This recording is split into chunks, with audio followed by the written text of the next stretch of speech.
अल्हम्दुलिल्लाह नहमदुहु व नस्तईनुहु व नस्तगफिरुहु व नु'मिनु बिही व नतवक्कलु अलैहि व नऊज़ु बिल्लाहि मिन शुरूरि अनफुसिना व मिन सय्यिआति अअमालिना मन यहदिहिल्लाहु फला मुदिल्ल लहु व मन युद्लिलहु फला हादिय लहु व नशहदु अन ला इलाहा इल्लल्लाहु वहदहु ला शरीका लहु व नशहदु अन्न सय्यिदना व मौलाना मुहम्मदन अब्दुहु व रसूलुहु सल्लल्लाहु तआला अलैहि व अला आलिहि व अस्हाबिहि व बारक व सल्लम तस्लीमन कसीरन कसीरा। अम्मा बअदु फ़अऊज़ु बिल्लाहि मिनश शैतानिर रजीम। बिस्मिल्लाहिर रहमानिर रहीम। वल्लज़ीन यक्निज़ून अज़्ज़हब वल-फ़िद्दत वला युनफ़िक़ूनहा फ़ी सबीलिल्लाह फ़बश्शिरहुम बिअज़ाबिन अलीम।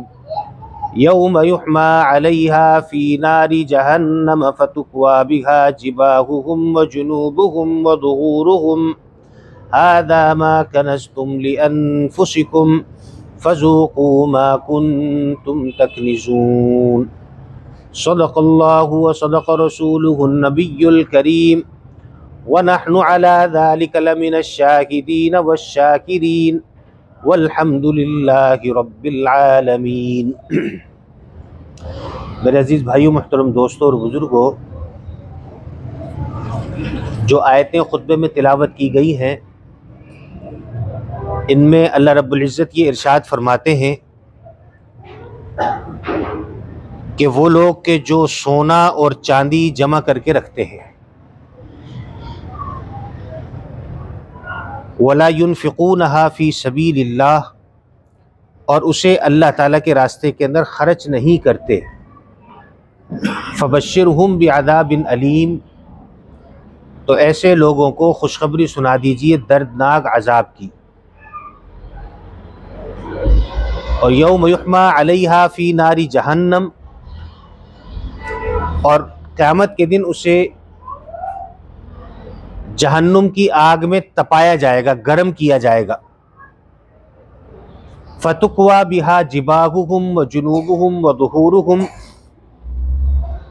और उसे तपाने के बाद उनकी पेशानियों को, उनके पहलुओं को और उनकी पुश को दागा जाएगा। हाज़ा मा कनज़्तुम लिअन्फ़ुसिकुम, और कहा जाएगा कि ये है वो जो तुम जमा करके रखा करते थे। फ़ज़ूक़ू मा कुन्तुम तक्निज़ून, तो तुम मज़ा चख लो उस चीज़ का कि जिसे तुम जमा करके रखा करते थे। इस आयत मुबारका से एक तो इस बात की वजाहत होती है कि कंजूसी और बुखल से काम नहीं लेना चाहिए। कंजूसी या बुखल कहा जाता है कि जहां पर इंसान को अपना माल खर्च करना चाहिए,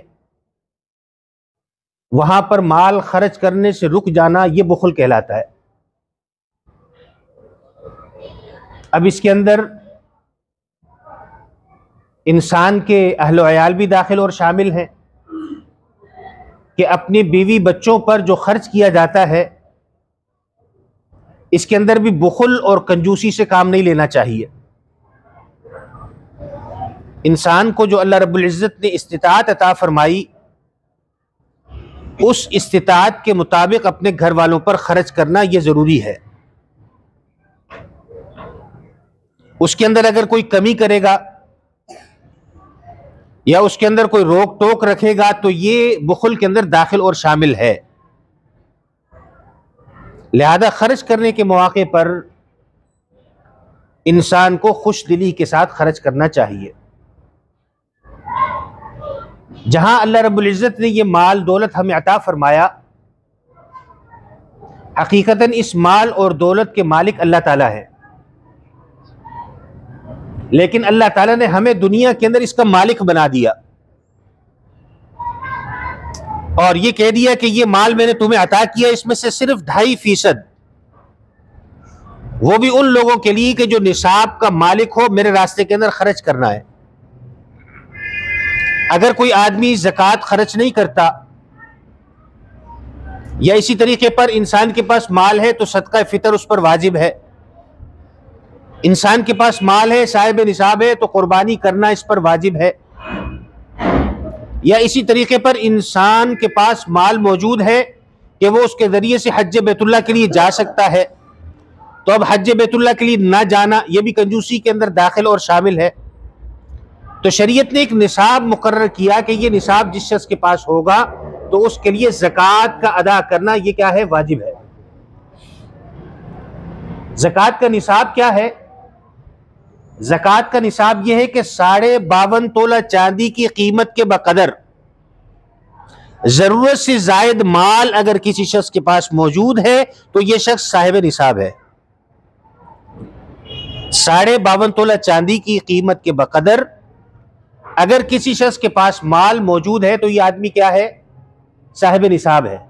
शरीयत की नज़र में यह आदमी साहिब निसाब कहलाएगा, और जब यह आदमी साहिब निसाब हुआ तो उसके लिए ज़कात का अदा करना फ़र्ज हो जाएगा। और यहाँ पर यह बात भी समझने की है कि आदमी जब अपनी ज़िंदगी के अंदर साहिब निसाब हो जाए तो उसके लिए फ़ौरन ज़कात अदा करना वाजिब नहीं है, बल्कि जब साहिब निसाब हुआ, अब इसको जब साल मुकम्मल हो जाएगा तो साल के मुकम्मल होने के बाद इसके लिए ज़कात का अदा करना वाजिब है। इसकी मिसाल हम यूं समझ लें कि जैसे ये रजब का मुबारक महीना चल रहा है, तो रजब की यकुम तारीख को एक आदमी साहिब निसाब हो गया। अब जब आइंदा साल ये साल मुकम्मल होकर यकुम रजब आएगी तो इस वक्त इसके लिए ज़कात का अदा करना वाजिब है। एक चीज़ तो ये हो गई साल का गुजरना, जिसे शरीयत में हौलान हौल कहा जाता है। तो साल का गुजरने के बाद इसके ऊपर ज़कात का अदा करना वाजिब होगा। कितना फीसद? 2.5%। 2.5% ज़कात के अंदर अदा करना ये इसके लिए वाजिब होगा। अब यहाँ पर एक मसले की बात और समझने की है हमारे लिए, वो ये कि ये जो साल गुजर रहा है, इस साल के गुजरने के बाद कुछ माल आया कुछ चला गया, उसका कोई एतबार नहीं है। हम आमतौर पर यह समझ लेते हैं कि साल गुजरने से मुराद ये कि हमारे पास जो भी पैसा आएगा उस पर साल गुजरना चाहिए, ऐसा नहीं है। बल्कि साहिब निसाब है वो तारीख याद रखें और कोशिश कर लें। हमें बाज़ औक़ात याद नहीं रहता, हम कंफ्यूजन के शिकार हो जाते हैं, परेशानी के अंदर मुब्तला हो जाते हैं, जी हमारी ज़कात की तारीख क्या थी। तो जिस वक्त इंसान साहिब निसाब बने तो उसे चाहिए कि उस तारीख को अपने पास लिख कर नोट करके रख ले। आमतौर पर हम ये समझने लगते हैं कि जी रमज़ान के अंदर ज़कात का अदा करना ये वाजिब होता है, रमज़ान का ज़कात के साथ कोई ताल्लुक़ नहीं है। हाँ, रमज़ान के अंदर अगर कोई शख्स ज़कात को अदा करता है उसका अजर व सवाब ज़्यादा होगा, लेकिन रमज़ान के अंदर ज़कात का अदा करना ये ज़रूरी नहीं है। बल्कि जिस वक्त इंसान साहिब निसाब हुआ है तो उस साहिब निसाब होने की तारीख के अंदर उस वक्त इसके लिए ज़कात का अदा करना ये वाजिब है। तो जब साल गुजर जाए, साल मुकम्मल हो जाए, तो उस वक्त इंसान सोचे कि इस वक्त मेरी मालियत के अंदर क्या क्या चीज़ें मौजूद हैं। तो जो चीज़ें उसकी मालियत के अंदर उस वक्त मौजूद होंगी वो चाहे चंद लम्हे पहले इसके पास क्यों ना आए, एक दिन पहले ही क्यों ना आ जाएं, वो उसके अंदर निसाब के अंदर शामिल हो जाएंगी और उसको उसकी ज़कात अदा करनी होगी। तो जब साल मुकम्मल होने के बाद इसके निसाब की तारीख आ रही है, उसके अंदर बैठकर हिसाब किताब कर ले। अब अगर ये मालो दौलत 52.5 तोला चांदी की बकदर है तो उसके लिए ज़कात का अदा करना क्या हो जाएगा, वाजिब हो जाएगा। उस वक्त ये अपना हिसाब कर ले और 2.5% अल्लाह ताला के रास्ते के अंदर ये खर्च कर दे। तो ये आसान सा मसला है, कोई मुश्किल मसला नहीं है। आमतौर पर हम ज़कात के मसाइल से नावाकिफ रहते हैं और हम इस ज़कात के अदायगी के अंदर दिलचस्पी नहीं लेते। तो ये नहीं होना चाहिए, बल्कि हमें ज़कात के मसाइल को बिल्कुल इसी तरह सीखना चाहिए जैसे हम नमाज के मसाइल को सीखते हैं। ये ज़कात का अदा करना भी हमारे लिए एक फरीज़ा है, जैसा कि नमाज का अदा करना फरीज़ा है। आमतौर पर या तो हम ज़कात को अदा नहीं करते, अगर अदा करते हैं तो अंदाजे से अदा करते थे, इतनी अदा करनी होगी, और फिर उस अदायगी के अंदर भी हमसे ये कोताही हो जाती है कि हम उसको ठीक मसरफ पर खर्च नहीं करते। इसके अंदर भी हमें गौर व फिक्र करने की ज़रूरत है। मसलन अगर कोई शख्स साहिब निसाब है और जिसको वो ज़कात अदा कर रहा है वो शख्स भी साहिब निसाब है। अब अगर हमने ज़कात अदा की तो हमारी ज़कात अदा नहीं होगी। हम इन चीज़ों के अंदर गौर नहीं करते। हम ये देखते हैं कि जी हम पर ज़कात का अदा करना फ़र्ज हो गया, हम भी उठाकर अपनी जान छुड़ा लेते, उठाकर किसी को भी दे दी।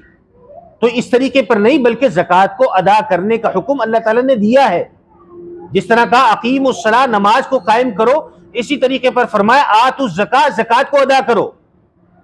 जिस तरीके पर हम नमाज के अंदर नमाज को अदा करने का एहतमाम करते हैं कि जब हमें नमाज पढ़नी हो तो हम पाक और साफ हो जाते हैं, वजू का एहतमाम करते हैं, मुसल्ले पर आकर एहतमाम के साथ नमाज को अदा करते हैं, इसी तरीके पर हमें ज़कात के अदा करने के अंदर भी एहतमाम करने की ज़रूरत है। एहतमाम के साथ हम ज़कात को अदा करें, तवज्जो के साथ ज़कात को अदा करें, ज़कात से अपनी जान को ना छुड़ाएं। हम देखें कि हम जो ये ज़कात अदा कर रहे हैं ये हमने ठीक मसरफ पर अदा की है या नहीं की। हम इस चीज़ से गाफिल रहते हैं, हमें ज़कात के मसारिफ का अंदाज़ा नहीं होता और हम अपनी ज़कात से जान छुड़ाने के लिए हम बगैर किसी तवज्जो के हम अपनी ज़कात से अपनी जान छुड़ाते हैं। तो इस ज़कात से जान नहीं छुड़ानी, बल्कि ये जो ज़कात हम अदा कर रहे हैं इसको फरीदा समझ के अदा करें और इस ज़कात को हम वहां पर खर्च करें कि जहां पर ज़कात अदा करने का मसरफ है। अब ये मस्जिद है या मस्जिद अगर कहीं तामीर हो रही है तो मस्जिद की तामीर के अंदर ज़कात की रकम नहीं लग सकती, हम नहीं अदा कर सकते। कोई मदरसा है, मदरसे की तामीर हो रही है तो मदरसे की तामीर के अंदर हमारी ज़कात नहीं लग सकती। कोई इसी तरीके पर अस्पताल है और अस्पताल की तामीर हो रही है तो उस तामीर के अंदर हमारी ज़कात की रकम नहीं लग सकती। तो यहां पर यह बात भी समझने की है कि ज़कात अदा करने के लिए किसी को, जिसको हम अदा कर रहे हैं उसको उसका मालिक बनाना जरूरी है। जिसको ज़कात अदा कर रहे हैं उसके लिए उसको मालिक बनाना हमारे लिए जरूरी है। मस्जिद के अंदर कोई मालिक नहीं है, मदरसे के अंदर कोई मालिक नहीं है, अस्पताल की इमारत के अंदर कोई मालिक नहीं है, तो अब यहां पर अगर हम ज़कात की रकम खर्च करेंगे तो हमारी ज़कात की रकम क्या होगी? अदा नहीं होगी। थोड़े थोड़े मुफ्ती आप भी बन रहे हैं मेरे साथ, कोई मुश्किल मसला तो नहीं है ना, थोड़ा सा सीखेंगे तो हमें ये चीजें सारी समझ में आ जाएंगी। तो इस तरीके पर अगर हम बगैर किसी मसरफ के ज़कात को अदा करेंगे और ऐसे मसरफ पर ज़कात को खर्च कर देंगे जो उसका मसरफ नहीं है, तो ऐसे मौके पर क्या होगा? हमारी ज़कात ज़ाया हो जाएगी।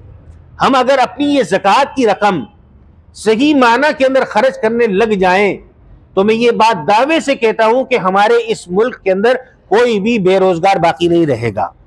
हमारे यहाँ मसरफ पर ज़कात खर्च नहीं की जाती, तो हम अपनी ज़कात को अदा नहीं करते, बल्कि हम क्या करते हैं? ज़कात से जान छुड़ाते हैं। ले दे के हमारे पास बहुत ज्यादा हुआ तो एक मसरफ हमने समझ लिया कि जी मदरसे में ले जाके जमा करा दो, इसके अलावा हमें मसारिफ पता ही नहीं है हम किसके अंदर खर्च करें, हम जुस्तजू ही नहीं करते। भाई अल्लाह ताला ने जो 8 मसारिफ बताए हैं ज़कात के खर्च करने के, उनमें एक मसरफ मदरसे पर खर्च करना है, बाकी 7 इसके अलावा भी मौजूद है। जरूरी नहीं है कि हम मदरसे ही के अंदर अपनी ज़कात देंगे तो हमारी ज़कात अदा होगी, वरना अदा ही नहीं होगी। तो ऐसा नहीं होना चाहिए, बल्कि हम मसारिफ को सीखें और उन मसारिफ के मुताबिक अपनी ज़कात को अदा करें। अब हमने अगर मदरसा कर लिया तो अब हम सब मुत्तफिक होकर एक ही मदरसे को अपनी ज़कात की रकम देते चले जाएं, देते चले जाएं, देते चले जाएं, तो उनके पास तो जमा हो जाएगी। तो ऐसा नहीं होना चाहिए, बल्कि अगर जरूरत मदरसे के अंदर मौजूद है तो मदरसे में खर्च करें, और अगर मदरसे के अंदर जरूरत मौजूद नहीं है तो हमारे पास मदरसे के अलावा भी चीजें मौजूद है कि जहां हम इस ज़कात की रकम को लगा सकते हैं। ये मसारिफ जो हैं ज़कात के, इस पर हम तफसीली एक नशिस्त करेंगे कि ज़कात किसको अदा की जा सकती है। इंशाल्लाह आइंदा इतवार के अंदर ये कोशिश करेंगे कि हम वो उन चीज़ों की तफसील बयान करें कि ज़कात किस आदमी को दी जा सकती है। तो ये एक मामूली सी बात हमें ये समझ में आ गई कि ज़कात किस आदमी के लिए अदा करना ज़रूरी है। हाँ, यहाँ पर हम एक बात पर आज गुफ्तगू करते हैं कि आमतौर पर हम इस मामले के अंदर कन्फ्यूज़न का शिकार रहते हैं कि लोग बहुत ज़्यादा सवाल करने वाले मौजूद हैं, साइल मांगने वाले। अब इन मांगने वालों के अंदर मुस्तहिक कौन है, किसको हम देना हमारे लिए जायज़ है और किसको देना जायज़ नहीं है, तो ये बात समझना भी हमारे लिए ज़रूरी है कि यहाँ आज के दौर में कदम कदम पर सवाल करने वाले हमें मिल रहे हैं। अब कोई मुस्तहिक है या नहीं, इसके तायीन हम कैसे करेंगे? तो शरीयत ने इसका भी ज़ाब्ता बतलाया कि सवाल करने की इजाज़त किसे है और सवाल करने की इजाज़त किसको नहीं है। शरीयत ने इसकी भी वजाहत की। हुज़ूर नबी करीम सल्लल्लाहु अलैहि वसल्लम ने यह इरशाद फरमाया कि अगर किसी शख्स के को जरूरतमंद है तो अगर उसके पास एक दिन की खुराक खाने पीने की जरूरत मौजूद है तो ऐसे शख्स के लिए सवाल करना जायज नहीं है। अगर किसी आदमी के पास एक दिन का खाना पीना मौजूद है तो ऐसे आदमी के लिए सवाल करना क्या है? जायज नहीं है। ऐसे आदमी के लिए सवाल करना जायज नहीं है।